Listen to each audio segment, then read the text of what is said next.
modal nekat. Ia merantau ke ibu kota demi kehidupan yang lebih baik.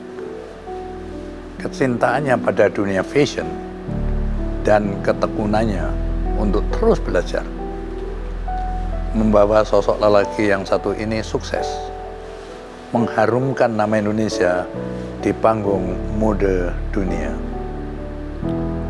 Lewat baju-baju kreasinya, gaya etnik asli Indonesia menjadi semakin istimewa di ranah fashion internasional. Lelaki dari kota Medan, inilah dia, Arie Arka.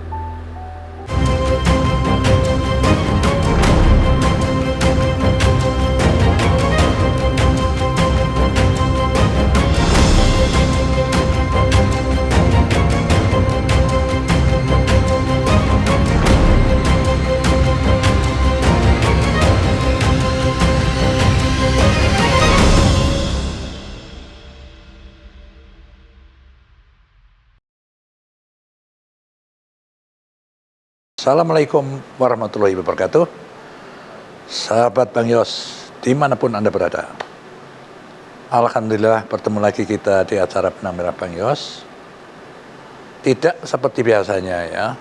Tamu saya kali ini datang dari bidang fashion. Dia amat jago deh buat baju.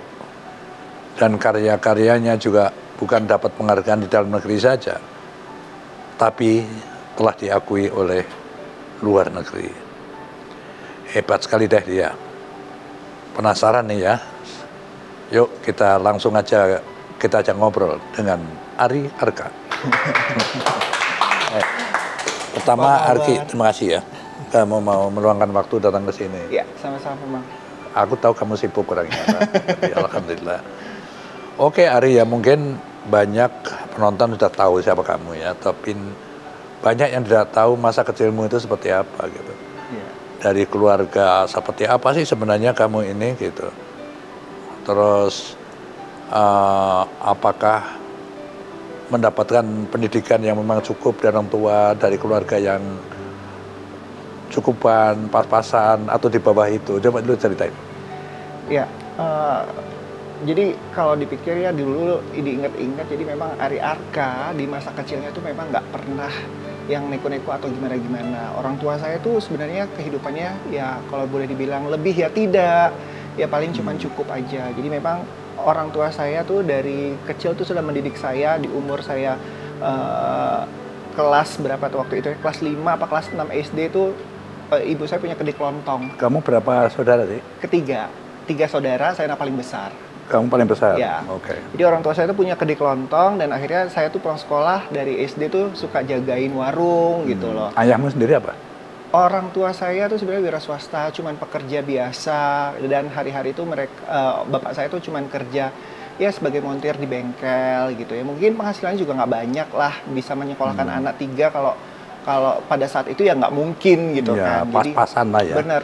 Bahkan pun kurang gitu loh. Okay. Jadi ya mungkin ibu saya akhirnya berinisiasi untuk membantu bapak saya bikin usaha kecil-kecilan, jual sembako, segala macam minyak, tepung gitu-gitulah, beras gitu. Dan akhirnya saya di situ ya walaupun masih kecil memang tuntutan hidup harus begitu. Ya udah saya bantuin orang tua saya jagain warung, nimbangin beras, ngangkutin beras 50 kilo. Beras 50 kilo, waktu itu saya masih kecil, umur juga masih belasan, ya 11 sampai 12 tahun saya harus bopong sendiri. Bopong 50 kilo itu? Ya, Umurmu berapa waktu itu? Sekitar 12 tahunan lah. Oh iya, SD masih ya? Iya, SD kelas 6. Orang tuamu siapa namanya ini? Bapak almarhum Sudarto, Ibu Sri Mulyani. Sudarto, orang Jawa dong? Iya, Jawa. Oh, kamu Puja apa namanya? Puja Kesuma. Puja Kusuma, putra Jawa. Kelahiran Sumatera.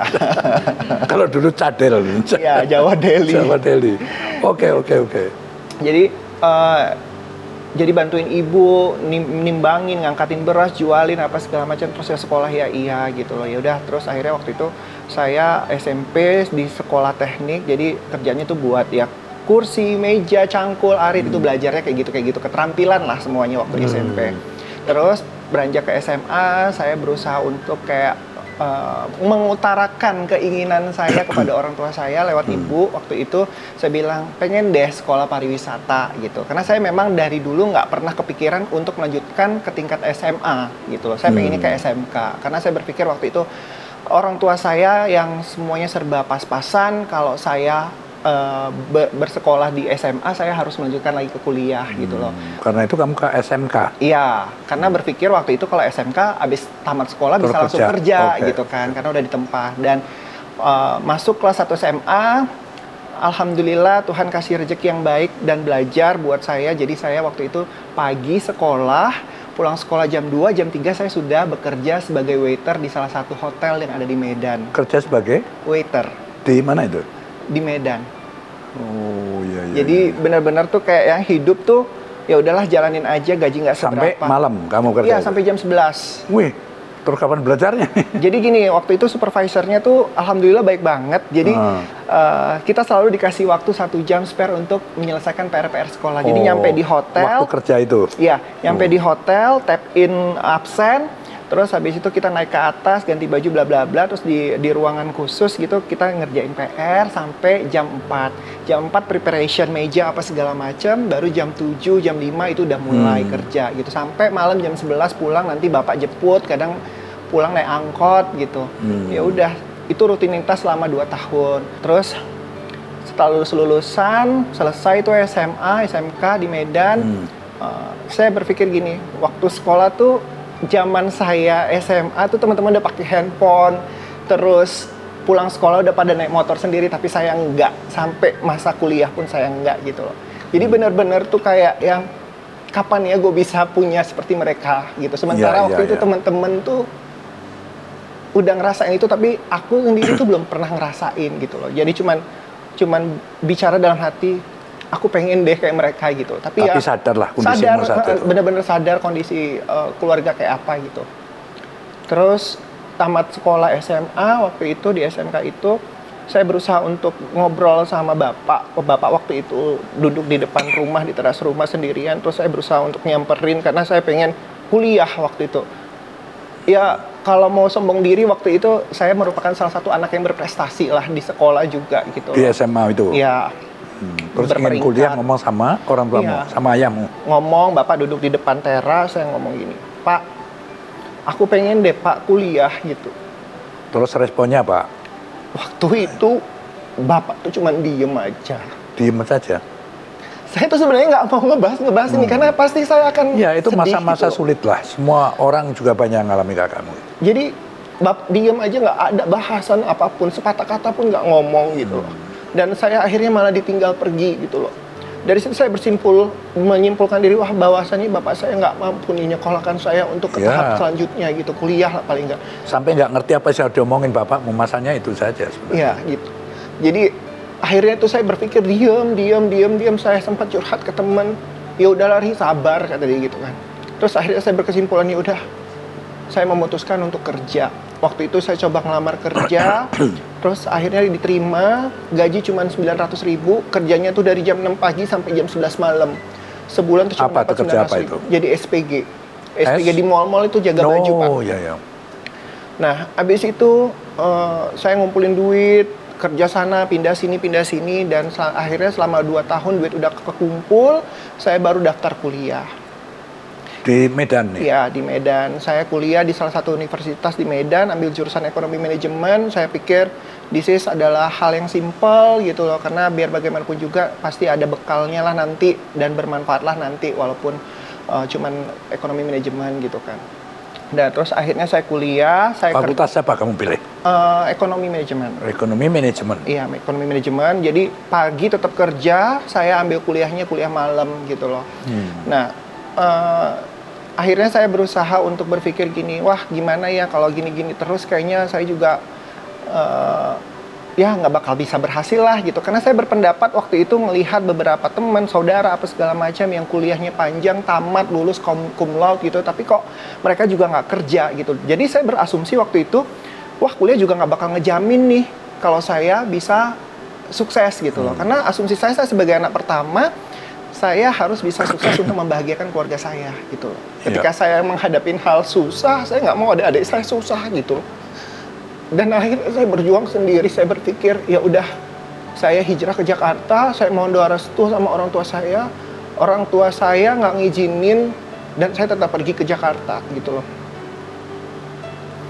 Di saat pergi ke Jakarta, saya hanya memberanikan diri membawa uang 350.000. Ari, saya mau tanya gini ya. Karena saya menghadapi masalah banyak seperti ini dari orang-orang yang urbanisasi datang ke Jakarta waktu saya gubernur ya. Jadi terbayang nggak kamu dari Medan gitu, kalau Jakarta itu hidup tuh susah, apa-apa mahal ya, kejam, banyak saingannya gitu, dan banyak juga yang dari gelandangan akhirnya kan. Pernah dapat cerita atau punya bayangan gitu nggak sebelum berangkat? Oh, dengan nekat kamu putuskan ke Jakarta? Iya, jadi waktu saya putuskan ke Jakarta memang ada beberapa teman waktu SMA tuh sudah duluan hijrah ke Jakarta. Banyak orang bilang Jakarta tuh kejam, banyak orang jahat, apa-apa tuh susah, banyak gelandangan. Emang benar gitu loh. Pada saat itu memang itu yang saya dapat, yang dirasukin sama banyak orang, cerita-cerita tentang ibu kota tuh seperti apa. Tapi banyak juga yang bercerita tuh bahwasanya lu kalau mau sukses, mau jadi orang, lu harus ke ibu kota gitu loh. Tapi dengan niat tulus saya hanya untuk menjalankan apa yang menjadi cita-cita saya untuk bisa sukses di ibu kota tuh akhirnya apa yang orang-orang bilang, hal-hal negatif yang orang-orang bilang tentang Jakarta, tentang ibu kota tuh semuanya saya tampik. Alhamdulillah, Bang, sampai hari ini tuh nggak pernah ada tuh namanya hal negatif yang seperti dulu dibayangkan banyak orang, Jakarta kejam, Jakarta jahat, susah, apa segala macam.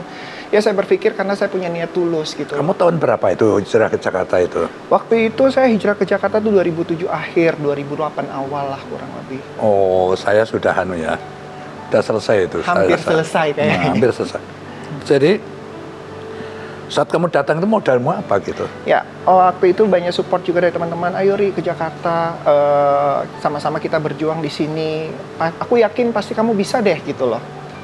Dan dia selalu mengconfident, sahabat saya ini selalu mengconfident saya untuk terbang dan mencari rezeki di sini gitu loh. Kamu naik pesawat memang dari sana? Iya, naik pesawat waktu itu, karena memang waktu itu uangnya cuma ada untuk naik pesawat. Terus saya tabung-tabung, terus bekalnya cuma ada duit 350.000. 350.000. Sampai di Jakarta saya kebingungan karena saya nggak punya tempat tinggal waktu itu. Dan nggak tahu harus gimana nih memulainya, karena nggak tahu jalannya, polanya nggak tahu gitu loh. Akhirnya saya telepon teman saya waktu itu yang nyuruh saya ke Jakarta. Saya bilang, almarhum namanya Mutia.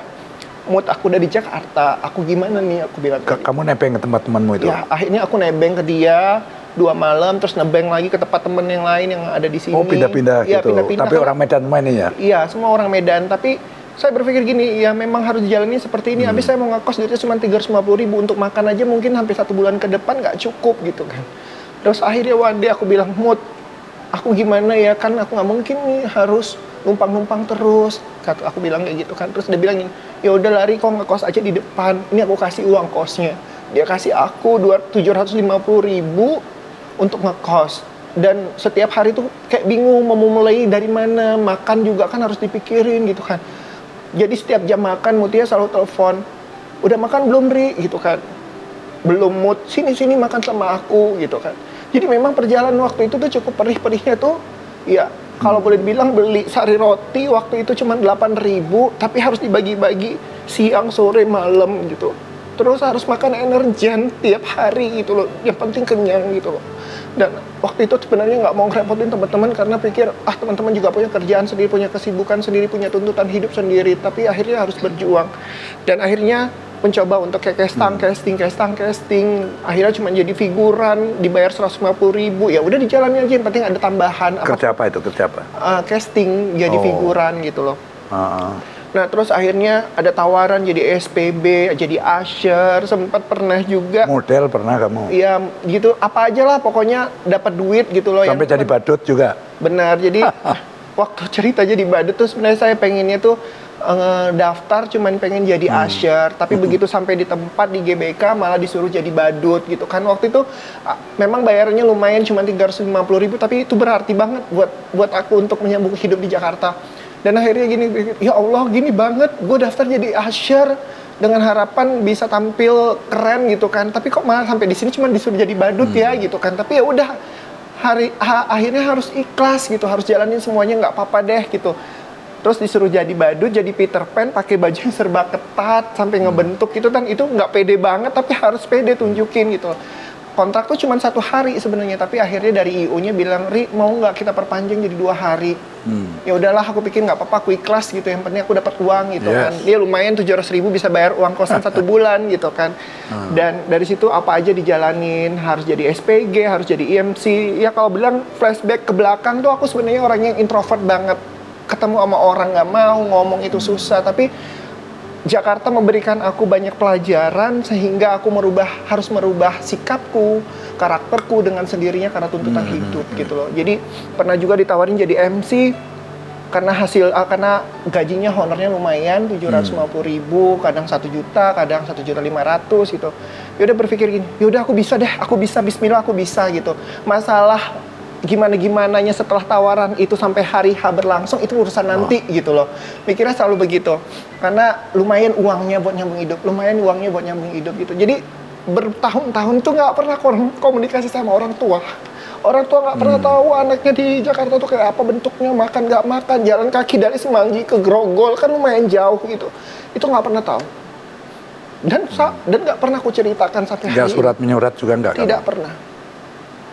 Jadi berjalannya hidup, terus jadi MC ya kesana kemari, akhirnya banyak ketemu orang-orang baik, karena alhamdulillah aku selalu nanamin diriku hal-hal yang baik dan berharap selalu ketemu dengan orang-orang yang baik, dengan hal-hal yang baik juga gitu kan. Terus one day ketemu sama orang, ngejalanin kerjaan bareng-bareng, jalannya juga baik, alhamdulillah, sampai ketemu jalannya jadi desainer. Jadi desainer itu kan tadi kan. Gini ya Arya, kamu kan latar belakangnya kuliah pun di ekonomi ya. Kok terus menggeluti desainer gitu atau fashion gitu, itu apa sebenarnya motivasi kamu? Terdorong oleh apa memang kamu punya bakat ke situ, menyadari gitu? Jadi gini, kalau dilihat flashback dari kecil, saya juga nggak pernah ngebayangkan dan nggak pernah bercita-cita ingin jadi seorang desainer sebenarnya. Cuman kalau flashback ke zaman masih SD yang hobi ngegambar, jadi kayak ada saling keterkaitan nih gitu kan. Cuman nothing tulus, nggak pernah mikirin apa-apa, jalan aja, di depan mata ada apa, dijalanin, dapat uang, selesai gitu kan. Nah akhirnya mencoba untuk keberuntungan di dunia fashion, saya mencoba beli kain 2 biji waktu itu di salah satu pameran di JCC, Inacraft apa Adiwasta, beli saya kain, lupa. Kamu Beli kain sendiri? 2 biji, 2 kain batik, saya bikin baju. Nah setelah saya bikin untuk baju, kamu ya, untuk kamu sendiri? Untuk saya sendiri waktu itu, terus akhirnya saya tanya teman-teman yang satu kosan, suka nggak model baju kayak gini? Keren nggak ini? Terus cakep apa respon temanmu? cuttingannya gimana, apa segala macam. Terus teman-teman responnya positif, terus mereka bilang, yaudah sini Ri, gue beli berapa gitu. Udah akhirnya saya jual waktu itu 500.000. Nah akhirnya tuh dari situ berkembang dan saya tetap terus belajar, tetap terus nggak mau puas diri. Dari situ nambah lagi duit, nambah lagi penghasilan, bikin beli batik lagi, buat baju lagi. Jadi tuh waktu itu kosannya masih di Setiabudi. Di Setiabudi itu ujung jalan kosan itu seberang-seberangan ada tukang jahit, bapak-bapak. Ingat banget itu pertama kali tuh saya suka tiap minggu tuh saya nyetor jahitan terus ke dia buat kemeja. Memang waktu itu tetap berpikir nih nggak mau aneh-aneh, mau bikin bisnisnya baju aja lah, buat baju laki-laki aja. Kenapa? Supaya saya bisa ngerasain feel-nya kayak gimana di badan gitu. Dan waktu itu berasumsi saya masih muda, umur saya masih 20-an. Gimana caranya supaya anak muda ini suka sama batik, gimana caranya supaya anak muda ini suka dengan wastra tradisional Indonesia gitu. Karena orang berasumsi waktu itu, saya sempat survei ke teman-teman, mikirnya cuma buat kerja di hari Jumat, mikirnya cuma buat kondangan, tapi bagaimana caranya agar si batik ini, si wastra tradisional ini bisa masuk ke segala momen, bisa hangout, bisa ke clubbing, bisa kursus, anytime mereka mau pakai itu masih oke.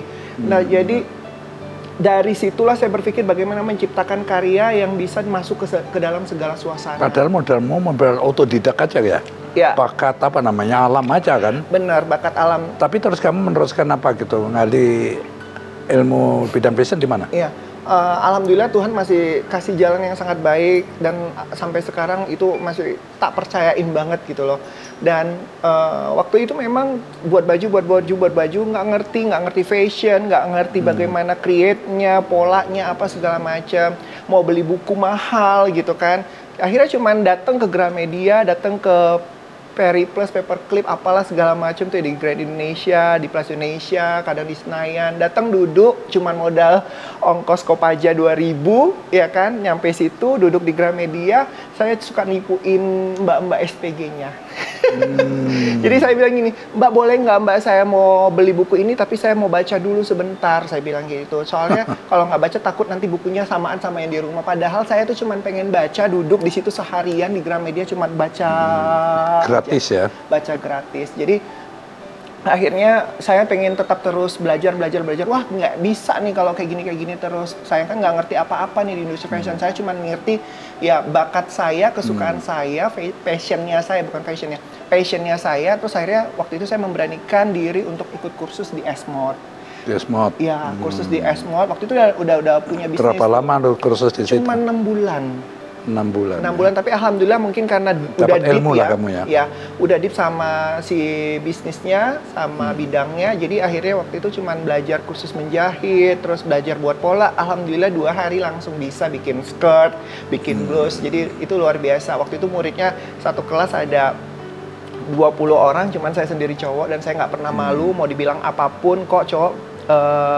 Bisnisnya begini, kursusnya begini, sekolahnya begini, saya nggak pernah malu. Yang penting saya lihat hasil nanti di belakang deh, gitu loh.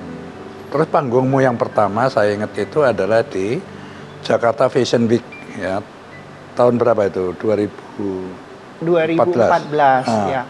Itu panggungmu pertama ya. Terus Ya. kamu Kalau dilihat panggung pertama itu bukan di Bukan Jakarta di Fashion situ. Week, tapi di Jakarta Fashion and Food Festival. Oh. Nah, itu fashion show pertama setelah saya menjadi seorang desainer, lalu di Jakarta Fashion Week di tahun 2014. Nah, terus saya yang kagum kamu ya, kamu membina para pengrajin UKM kan? Yes. Lombok mana itu? Lombok Timur? Iya, di Lombok Timur. Lombok Timur. Itu setahu saya pengrajin Pekalongan, mungkin di mana-mana gitu ya, itu kan pengrajin yang tradisional ya. Motifnya juga diturunkan dari nenek moyang Ya, dia sudah saja. pakem. Nah, terus kamu bina mereka, membuat motif yang baru sesuai dengan selera pasar, apa begitu? Benar. Jadi Coba memang ceritakan. waktu itu saya berpikir, kan saya udah ngolah batik tuh. Batik tuh udah banyak banget saya olah. Waktu itu saya punya rasa kejenuhan dan harus menghadirkan sesuatu yang baru nih buat produk saya gitu kan. Wah kenapa nggak tenun ya gitu loh. Dan akhirnya waktu itu ketemu sama Kak Aini namanya dari Lombok Timur. Dan alhamdulillah sekarang jadi kakak angkat dan deket gitu. Saya bilang, Kak saya mau order tenun dong gitu loh. Tapi saya nggak mau yang kayak gini. Kalau kamu mau maju bersama-sama saya, mau nggak saya rubah semuanya dari warna pakem, dari motif pakem gitu loh. Akhirnya saya rubah dan dia mau berjuang sama-sama dan alhamdulillah. Dan mereka mau dirubah itu? Mau. Jadi kita bina satu kelompok di Lombok Timur di Kembang Kerang dan itu bertahun-tahun tapi dengan satu syarat apapun yang mereka hasilkan based on dari kemauan saya dan berapa banyak pun yang mereka buat, saya harus ambil semuanya. Oh, itu konsekuensinya seperti itu. Gitu. Dan waktu itu saya bikin baju, semuanya segala macam. Jadi saya bertahun-tahun tuh bikin produk pakai Dan tenun Lombok. memang terjual juga ya? Alhamdulillah penjualan pada saat itu terus meningkat di tahun itu 2017 saya coba memberanikan diri untuk membuka pasar ke Australia. Dan tepatnya di Sydney waktu itu kalau nggak salah dan lumayan tanggapannya positif dan impact jualannya juga luar biasa gitu loh. Terus akhirnya pindah negara lain, coba lagi ke Eropa segala macam, saya masih pakai produk tenun itu juga. Oh, gitu. jadi kamu sudah melalang buana ke sana ya setelah berhasil membina orang itu? Ya. Apa etnik modern itu apa? Etnik modern yang kamu karyamu itu? Ya, jadi memang kita mengolah produk itu dari etnik wastra tradisional Indonesia itu gimana caranya dikemas menjadi produk ready to wear yang mungkin kemauan pasarnya itu pada saat itu memang ready to wear tuh lebih cepat gitu loh, lebih fast fashion gitu loh. Dan dari segi kemauan dan kebutuhan pasarnya itu lebih banyak karena waktu itu saya berpikir kalau saya bikin baju yang mungkin idealisnya saya aneh-aneh itu nanti nggak pasar juga nggak banyak mau, kebutuhannya juga sedikit gitu. Tapi kalau saya bikin ready to wear yang benar-benar kemauan pasar secara kebutuhannya banyak, yang mau juga banyak, jadi mungkin kebutuhan tenunnya jadi lebih banyak kan dibutuhkan gitu loh. Jadi saya berpikir waktu itu gimana caranya supaya tenun tuh nggak gitu-gitu doang, nggak cuman bikin baju yang high end gitu-gitu kan, atau yang premium gitu, tapi bagaimana bisa menyentuh pasar kelas menengah sampai menengah ke bawah pakai tenun gitu, dan orang merasa nyaman waktu itu. Karena waktu itu mindsetnya tenun itu kain yang tebal. Jadi saya bilang waktu itu sama kain, tapi saya nggak mau loh kainnya kayak gini. Ayo kita sama-sama cari pakai kain apa, pakai benang apa supaya tuh wearable. Karena Jakarta panas, Indonesia tropical. Waktu saya bilang waktu itu, ya dek bisa dek, kita coba ya. Pokoknya waktu itu masih banyak trial and error lah gitu, dan modalnya juga lumayan besar. Jadi Kak ini pinjam uang, saya juga pinjam uang gitu kan. Ya gimana caranya supaya ini bisa tetap jalan gitu loh. Dan akhirnya kain itu sukses, saya bawa ke JFW, ke Jakarta Fashion and Festival, ke Indonesian Fashion Week, terus ke Australia Mercedes-Benz Fashion Week, terus Slovakia Mercedes-Benz Fashion Week gitu loh. Jadi memang ya awal yang sangat rumit tapi di akhirnya membahagiakan orang lain itu kayaknya gimana gitu loh. Mereka bisa hidup lalu kan. Benar. Jadi saya berpikir gimana caranya ngebantu mereka, kalau mereka mau berjuang sama-sama saya ya hayu gitu loh. Tapi yang paling susah kan sebenarnya ketika ngerubah pola yang dimana tuh mereka sudah dari turun-temurun kayak gitu terus dirubah baru gitu. Benar. Dia gimana? Ya banyak lah, ibaratnya kan mereka udah ada di titik nyaman ya Bang ya. Jadi kalau boleh dibilang ngerubah titik nyamannya mereka itu menjadi sesuatu yang baru itu nggak gampang gitu. Harus bolak-balik Jakarta Lombok.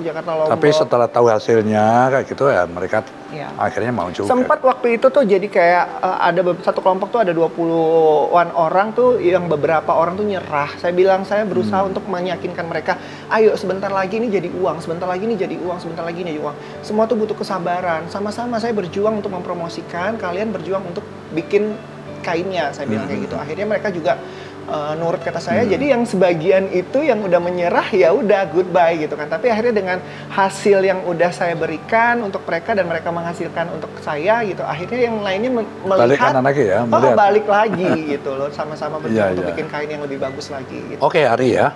Saya sebenarnya sangat tertarik dengan konsep sustainable and ethical fashion kamu ya. Yang saya tertarik begini ya, orang sebenarnya selama ini tidak peduli lah dengan kerusakan lingkungan itu kan.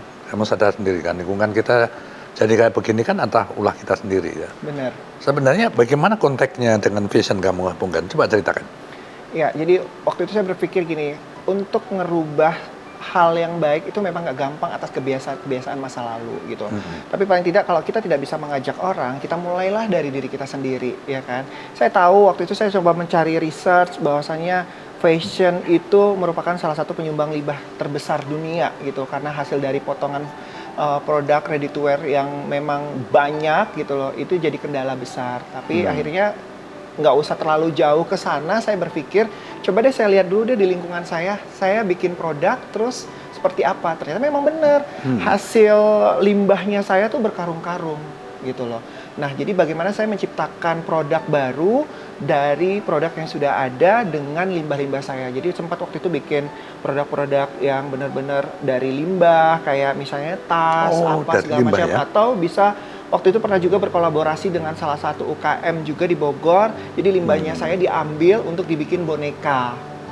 Nah, kalau ngomongin masalah sustainability, bisnis, fashion, itu sebenarnya kaitannya panjang banget. Mungkin selama ini orang berpikiran sustainability itu hanya berkaitan dengan alam dan lingkungan. Tapi bagaimana caranya kita melakukan bisnis fashion, tapi bisnis ini tetap berkelanjutan. Bisnis ini tetap meregenerasi. Itu namanya sustainability business gitu loh. Jadi saya memang saat ini berkecimpung di dunia industri kreatif, banyak ngebantu, banyak memberikan edukasi bahwasanya lu jangan sampai salah arah. Regenerasi pada saat ini tuh sudah mulai menurun sangat ya, drastis banget gitu loh. Jadi bagaimana caranya mengolah dan bekerja sama para UKM yang ada di daerah untuk memikirkan bagaimana bisnis mereka tetap berkelanjutan sampai anak cucu. Salah satu sampelnya aja dari hasil risetnya saya, dari analisanya saya, sekarang ini kita Indonesia sangat kaya dengan ragam budayanya lah yang ada kaitan dengan fashion gitu loh, wastra tradisional Indonesia. Kalau orang zaman dulu kan turun temurun tuh, bapaknya nenun, ibunya nenun, anaknya aja pasti jadi tukang tenun salah satunya gitu kan. Tapi sekarang enggak, mereka tuh selalu berpikiran regenerasi itu tuh adalah hal yang tidak boleh dilakukan lagi. Jadi kalau misalnya bapaknya jadi tukang tenun, kalau bisa anaknya jadi dokter gitu. Lalu pemikiran saya di sini adalah saya yang berkaitan dengan industri ini, ketika nanti 10 tahun atau 15 tahun atau 20 tahun lagi ke depan, bisnis ini mau dibawa kemana ketika regenerasi sudah tidak ada lagi. Ini sekarang kejadian, jadi kalau saya ke daerah-daerah suka bingung tuh, nggak ada lagi yang melanjutkan. Oh, itu sebabnya kamu punya program akhir-akhir ini untuk mencari bibit-bibit muda itu ya? Yes, benar Apa sekali. namanya Ya, program jadi itu? saya sama teman-teman desainer waktu itu pernah bikin Fashion Rhapsody, itu kumpulan desainer-desainer yang mungkin memikirkan bisnis yang yang berkelanjutan gitu loh. Tapi saya juga punya teman-teman punya komunitas dengan teman-teman desainer lagi. Saya bikin Indonesia Fashionpreneur Community. Jadi memang saya merangkul desainer-desainer muda yang baru berjuang melakukan bisnis fashion, menjadi fashionpreneur supaya mereka nggak salah jalan, nggak salah arahnya. Karena kalau dulu waktu dulu saya kan masih kayak mencari bagaimana bisnis fashion, bagaimana mengolah keuangan yang baik, mengolah manajemen yang baik. Kalau ini saya merangkul supaya mereka nggak jadi salah jalan, nggak jadi salah arah. Kalau ketika mereka idealisnya keluar, saya harus neken mereka, mendidik mereka, mengcoach mereka, mentorin mereka untuk bisa, wah ternyata tuh jadi fashion designer tuh nggak gampang loh, nggak seperti yang dibayangkan orang-orang, pinter gambar, pilih kain, bawa ke tukang jahit, terus jadi baju, nggak kayak gitu. Tetapi kita harus bagaimana memikirkan aspek-aspek yang lain. Salah satunya adalah misalnya personal branding, public speaking, itu sangat penting gitu loh. Terus bagaimana mengelola manajemen keuangan, bagaimana manajemen brandingnya kita, gitu-gitu kan. Terus banyak hal yang benar-benar tuh kayaknya nggak cuma ini doang deh harus dipikirin gitu. Kalau dulu kan saya masih kayak nyari-nyari sendiri. Akhirnya saya menyimpulkan, oh ternyata ini penting di industri ini, oh ternyata ini penting di industri ini. Jadi paling tidak anak-anak muda zaman sekarang kalau mau berbisnis fashion harus tahu jalannya, nggak segampang mereka bayangkan, pikirkan gitu. Wah nggak enak nih Mas Ari hari ini bisa punya ini, punya itu. Tapi jangan nggak dilihat tahu enaknya aja dulu. perjuanganmu dari dasarnya nggak tahu ya. Jadi sekarang sudah berapa anak muda yang kamu rekrut? Alhamdulillah udah banyak, udah ratusan. Waduh. Ya, saya sih sebenarnya gini loh Bang. Saya punya bisnis, saya pengennya tuh bisnis saya tuh bermanfaat. Kalau saya nggak bisa kasih uang, paling nggak saya bisa kasih ilmu. Dan ilmu ini kan merupakan amal jariah nggak pernah putus ya. Ketika saya berikan ke mereka, mereka bisa berikan lagi ke teman-teman yang lain dan itu saling berkesinambungan gitu loh. Jadi inilah bedanya ya, orang yang sukses dari perjuangan yang sangat memilukan tadi kan gitu kan. Jadi pada saat dia sukses lalu kepingin melihat orang lain sukses gitu kan. Maka dia wariskan kepada orang lain lagi. Jadi apa triknya sekarang yang bisa kamu wariskan dari pengalaman itu kepada para milenial yang lain yang khususnya lagi yang juga menggemari atau tertarik dengan dunia fashion? Ya, yang paling pertama sebenarnya kalau kita mau terjun ke dunia usaha adalah kita harus bisa bersikap terhadap diri sendiri. Paling tidak kita harus punya 3 kunci. Ya, apa itu 3 kunci? 3 kunci itu paling tidak adalah ikhlas, tulus, dan jujur. Ini pedoman saya sebenarnya ketika saya menjalani hidup di Jakarta, dan ini sampai saat ini tuh saya pegang karena ini warisan orang tua saya, Bang. Jadi waktu orang tua saya meninggal tuh nggak punya harta apapun gitu loh, dan dia tidak pernah meninggalkan kayak kebanyakan orang warisan atau apa yang harus diperebutkan antar saudara, itu nggak ada. Jadi warisan orang tua saya ketika dia meninggal tuh ya cuman ikhlas, tulus, dan jujur. Itu yang saya petik dan itu menjadi pedoman hidup saya sampai hari ini. Saya lakonin di bisnis misalnya. Kalau lu mau sukses, lu harus jujur sama bisnis lu. Kalau lu nggak jujur sama bisnis lu, gimana bisnis lu mau menghasilkan sesuatu buat diri lu? Kan begitu berhubungan dengan orang lain, kita sudah nggak jujur, ya sudah tinggalkan dia. Benar. Dan cerita itu kemana-mana. Benar. Terus yang kedua, ketika kita tulus sama orang meminta tolong atau berharap sama kita, tapi kita selalu memberikan dengan hal yang tulus, saya selalu yakin dan percaya bahwasanya Tuhan akan memberikan sesuatu impact yang terbaik buat saya dengan porsi dan kondisi yang berbeda. Dan akhirnya dari situ saya harus ikhlas. Ketika kita harus ikhlas, sebenarnya apapun yang kita jalanin tuh kayak nggak ada beban gitu loh. Tidak ada tuntutan, tidak ada harus yang dibalikkan secara apapun dan tanpa impact ekspektasi apapun gitu. Makanya akhirnya saya berkesimpulan, wah ternyata hidup ini simple ya, kalau kita bisa tulus, ikhlas, dan jujur tuh everything is gonna be okay gitu loh. Gitu. Luar biasa. Oke. Jadi Ari, terima kasih ya sudah datang di acara Benang Merah Bang Yos, menceritakan pengalamanmu yang sebenarnya berangkat dari hal-hal yang memilukan ya. Tapi inilah satu contoh bahwa sesuatu itu akan datang pada saatnya kalau kita berjuang dengan hati yang ikhlas, yang tulus dan jujur tadi. Ya, artinya ngubungin dengan siapapun bekerja sama karena kita jujur, orang itu menjadi percaya sama kita. Sekali lagi terima kasih Hari ya. Sama-sama Bang, sukses dan sehat selalu. Saya tidak bisa memberikan apa-apa kecuali kenangan juga ya. Ini ada buku biografi saya, ya. Ada 2, kalau ada sempat kamu baca. Ini saya kasihkan kamu. Waduh, pegang, yang ini putus. keren banget nih. Nanti buat Ini. jadi pelajaran buat saya untuk menempuh hidup yang lebih baik lagi. Ya, ya. Ini Ri, Oke, terima kasih banyak. masih ada satu lagi ya ini. Waduh, banyak banget. Kalau ini Ri, ini saya walaupun desainernya sudah desainer bukan kelasmu ya. Mudah-mudahan ini kamu pakai juga ini satu saat ya. Baik. Ini kaos. Kaos ini sebenarnya adalah kaos museum gitu. Museum. Saya bikin museum juga isinya juga biografi ya. Gimana ini ya? Oh ya. Ini anunya museum itu judulnya ini kan. Apa ini? Museum Bang Jiwa Yos, Ragaku Jiwa untuk Ragaku Negeriku. untuk negeriku. Ya, Pas itu banget nih tekad buat saya. podcast hari ini Oh, ya, iya. bisa selalu menginspirasi Ini anak-anak ya. muda, orang-orang sekitar. Nah, mudah-mudahan pas untuk kamu nih. Alhamdulillah, terima kasih banyak Bang. Iya dong. Sekali lagi terima kasih Ari sudah membagikan ceritanya di sini. Ya, semoga menjadi inspirasi bagi para generasi muda yang menonton acara ini. Amin. Ya. Sahabat Bang Yos, saya ucapkan terima kasih sudah menyaksikan Benang Merah Bang Yos hari ini. Sampai ketemu di episode selanjutnya. Wassalamualaikum warahmatullahi wabarakatuh.